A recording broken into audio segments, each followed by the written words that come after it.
প্রিয় দর্শক বন্ধুরা, দেশ এবং দেশের বাইরে থেকে যেখান থেকে আমরা ভিডিও দেখতেছেন সবাইকে জানাই আসসালামু আলাইকুম। তো আজকে চলে আসলাম তান্ত্রিক কবিরাজ খাদিজা বেগমের কাছে, কারণ আগে একটা সাক্ষাৎকার নিয়েছিলাম, নেওয়ার পর আপনারা অতিরিক্ত পরিমাণের প্রশংসা গাইছেন। তো তিনি ভারত থেকে আগত, এইখানে এসে অল্প দিনে অনেক মানুষের মন জয় করে নিচ্ছে। তো আসার পরে দেখলাম অনেক লম্বা ভিড় তার বাড়ির সামনে, তারপরেও তিনি আমাদের সময় দিয়েছে তার সাথে কথা বলার জন্য। তো বিস্তারিত তার মুখ থেকে জেনে নেব। আসসালামু আলাইকুম আপামনি।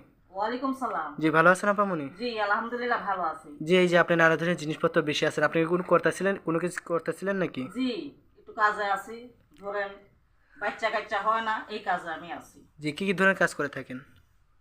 স্বামী স্ত্রীর অমিল, প্রেমে ব্যর্থ, ব্যবসা যাত্রায় বাধা, বিদেশ যাত্রায় বাধা, মানে নানান ধরনের কাজ করে থাকি আমি। মানে উপরে আল্লাহ, নিচে আপনি উসিল্লা করে থাকেন, মানে আমার যতগুলো সমস্যা আছে, বিয়ে বন্ধ, নিঃসন্তান, স্বামী স্ত্রী অমিল, প্রেম ভালোবাসা ব্যর্থ, জায়গা জমিনের ঝামেলা, হারানো জিনিস বাইর করে দেওয়া সব, মানে উপরে আল্লাহ, নিচে আপনি উসিল্লা করে থাকেন। জি জি জি, সব কাজের সমাধান কতক্ষণের ভিতরে দিয়ে থাকেন?